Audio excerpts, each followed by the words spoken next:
ओम उमा महेश्वराय नमः। आप सभी का हमारे YouTube चैनल पर हार्दिक स्वागत है।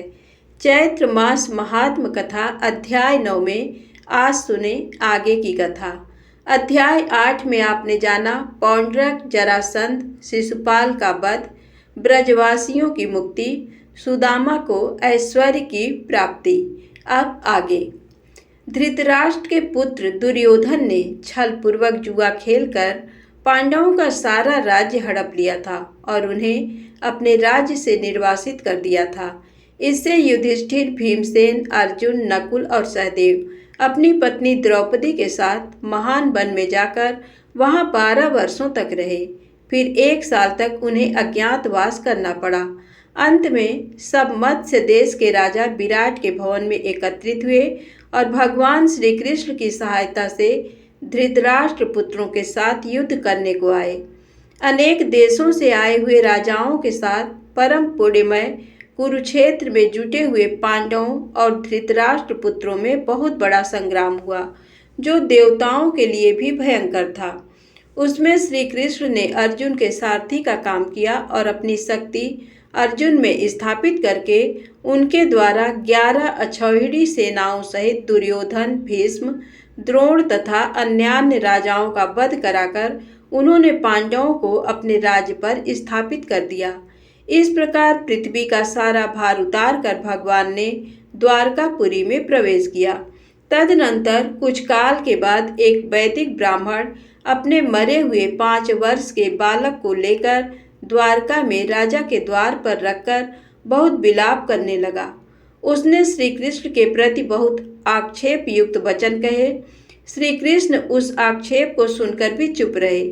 ब्राह्मण कहता गया, मेरे 5 पुत्र पहले मर चुके हैं, ये छठा पुत्र है। यदि श्री कृष्ण मेरे इस पुत्र को जीवित नहीं करेंगे तो मैं इस राजद्वार पर प्राण दे दूंगा। इसी समय अर्जुन भगवान श्री कृष्ण से मिलने के लिए द्वारका में आए। वहां उन्होंने पुत्र शोक से विलाप करते हुए ब्राह्मण को देखा। उसका 5 वर्ष का बालक काल के मुख में चला गया है। ये देखकर अर्जुन को बड़ी दया आई। उन्होंने उसको अभय दान देकर प्रतिज्ञा की, मैं तुम्हारे पुत्र को जीवित कर दूंगा। उनसे आश्वासन पाकर ब्राह्मण प्रसन्न हो गया। उन्होंने मंत्र पढ़कर अनेक संजीवनास्त्रों का प्रयोग किया, किंतु वह बालक जीवित न हुआ। इससे अपनी प्रतिज्ञा झूठी होती देख अर्जुन को बड़ा शोक हुआ और उन्होंने उस ब्राह्मण के साथ ही प्राण त्याग देने का विचार किया। ये सब जानकर भगवान श्री कृष्ण अंतःपुर से बाहर निकले और उस वैदिक ब्राह्मण से बोले, मैं तुम्हारे सभी पुत्रों को ला दूंगा। ऐसा कहकर उसे आश्वासन दे अर्जुन सहित गरुड़ पर आरूढ़ हो वे विष्णु लोक में गए।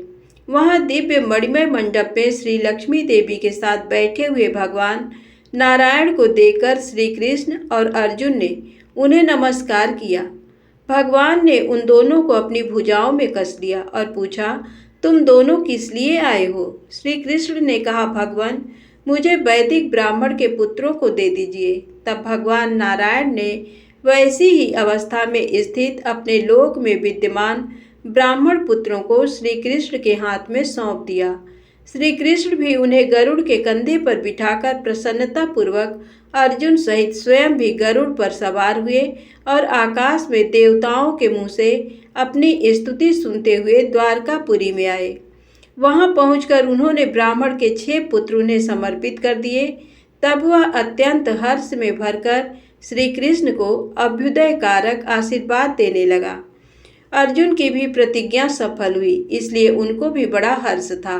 उन्होंने भगवान श्री कृष्ण को नमस्कार करके महाराज युधिष्ठिर द्वारा पालित अपनी पुरी की राह ली। श्री कृष्ण के 16,000 रानियों के गर्भ से कुल अयुत सहस्र 1 करोड़ पुत्र उत्पन्न हुए थे। इस विषय में कहते हैं, श्री कृष्ण के 1 करोड़ 800 पुत्र थे। उन सब में रुक्मिणी नंदन प्रद्युम्न ही बड़े थे। असंख्य यदुवंशियों से ये सारी पृथ्वी व्याप्त हो गई थी। एक दिन समस्त यादव कुमार घूमने के लिए नर्मदा तट पर गए। वहां महर्षि कण्व तपस्या कर रहे थे। यादव कुमारों ने जाम्बवती के पुत्र सांब को स्त्री के वेश में सजाकर उसके पेट में एक लोहे का मूसल बांध दिया। फिर धीरे धीरे ऋषि के समीप आकर सबने नमस्कार किया और स्त्री रूपधारी शाम को आगे खड़ा करके पूछा, मुने बताइए, इस स्त्री के गर्भ में कन्या है या पुत्र? मुनि ने मन ही मन सब बात जानकर क्रोधपूर्वक कहा, अरे तुम सब लोग इसी मूसल से मारे जाओगे। ये सुनकर सबका हृदय उद्विग्न हो उठा। उन्होंने श्री कृष्ण के पास आकर महर्षि की कही हुई सारी बातें कह सुनाई। श्री कृष्ण ने उस लोहे के मूसल को चूर्ण करके कुंड में डलवा दिया। उस चूर्ण से वज्र के समान कोर बड़े बड़े सरकंडे उगाए।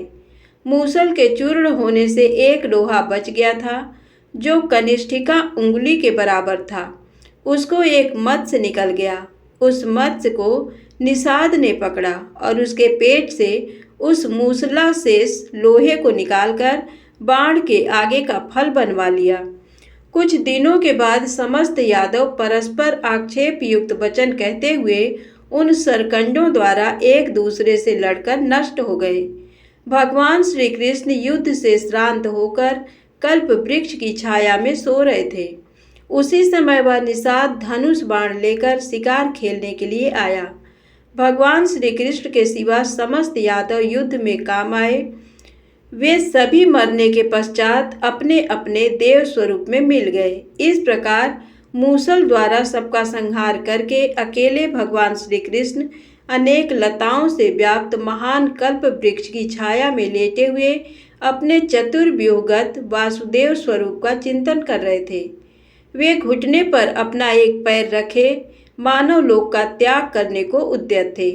उसी समय मृगया से जीविका चलाने वाले उस निषाद ने काल के प्रभाव से चक्र, वज्र, ध्वजा और अंकुश आदि चिन्हों से अंकित भगवान के अत्यंत लाल तलवे को मृग जानकर लक्ष्य करके बींध डाला। उसके बाद उसने भगवान श्री कृष्ण को पहचाना। फिर तो महान भय से पीड़ित हो वह थर थर कांपने लगा और दोनों हाथ जोड़कर बोला, नाथ मुझसे बड़ा अपराध हुआ, क्षमा करें। यूं कहकर वह भगवान के चरणों में पड़ गया।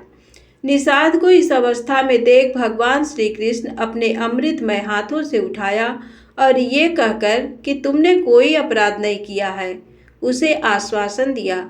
इसके बाद उसे योगियों को प्राप्त होने योग्य पुनरावृत्ति रहित सनातन विष्णुलोक प्रदान किया। फिर तो वह स्त्री और पुत्र सहित मानव शरीर का त्याग करके दिव्य विमान पर बैठा तथा सहस्रों सूर्य के समान प्रकाशमान हिरण्यमय वासुदेव नामक विष्णु धाम को चला गया। इसी समय दारुक रथ लेकर भगवान श्री कृष्ण के समीप आए।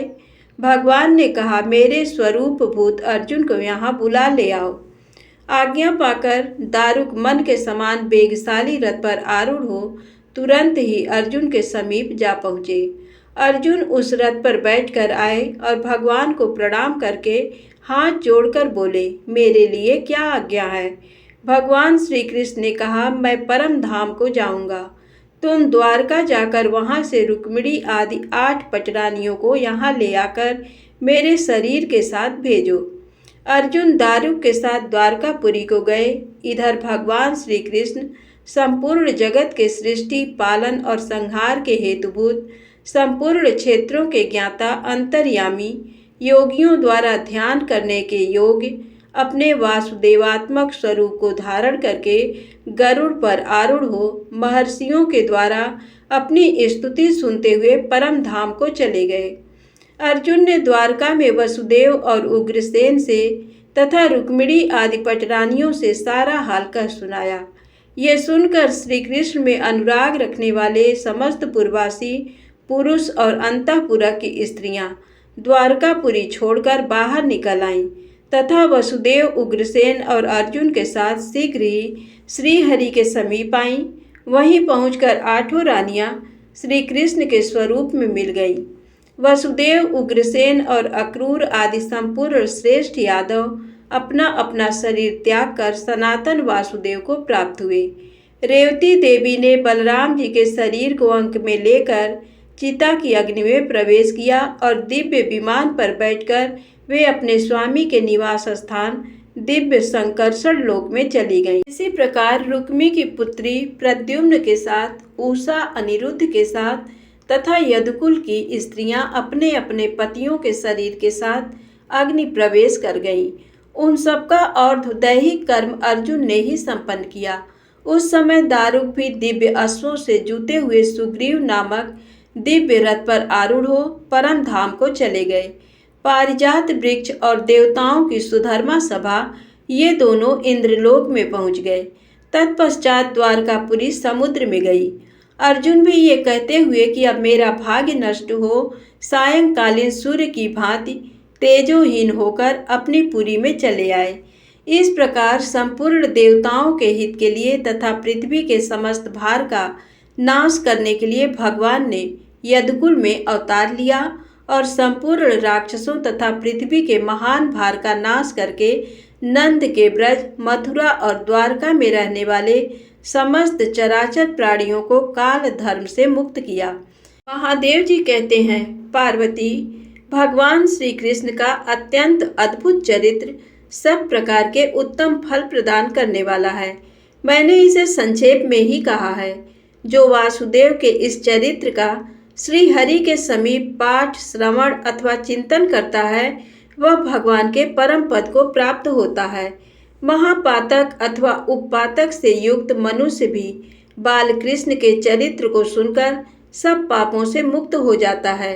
द्वारका में विराजमान रुक्मिणी सहित श्री हरि का स्मरण करके मनुष्य निश्चय ही पाप रहित हो महान ऐश्वर्य रूप परम धाम को प्राप्त होता है। जो संग्राम में, दुर्गम संकट में तथा शत्रुओं से घिर जाने पर सब देवताओं के नेता भगवान विष्णु का ध्यान करता है वह विजयी होता है। इस विषय में बहुत कहने की क्या आवश्यकता। जो सब कामनाओं का फल प्राप्त करना चाहता हो वह विद्वान मनुष्य श्री कृष्णाय नमः इस मंत्र का उच्चारण करता रहे। सबको अपनी ओर खींचने वाले कृष्ण, सबके हृदय में निवास करने वाले वासुदेव, पाप ताप को हरने वाले श्री हरि परमात्मा तथा प्रणत जनों का क्लेश दूर करने वाले भगवान गोविंद को बारंबार नमस्कार है। जो प्रतिदिन भक्ति पूर्वक इस मंत्र का जप करता है वह सब पापों से मुक्त हो श्री विष्णु लोक को जाता है। भगवान जनार्दन संपूर्ण देवताओं के ईश्वर हैं। वे समस्त लोकों की रक्षा करने के लिए ही भिन्न भिन्न अवस्थाओं को ग्रहण करते हैं। वे ही किसी विशेष उद्देश्य की सिद्धि के लिए बुद्ध रूप में अवतीर्ण होते हैं। कलयुग के अंत में एक ब्राह्मण के घर में अवतीर्ण हो भगवान जनार्दन समस्त म्लेच्छों का संहार करेंगे। ये सब जगदीश्वर की वैभवावस्थाएं हैं। धन्यवाद।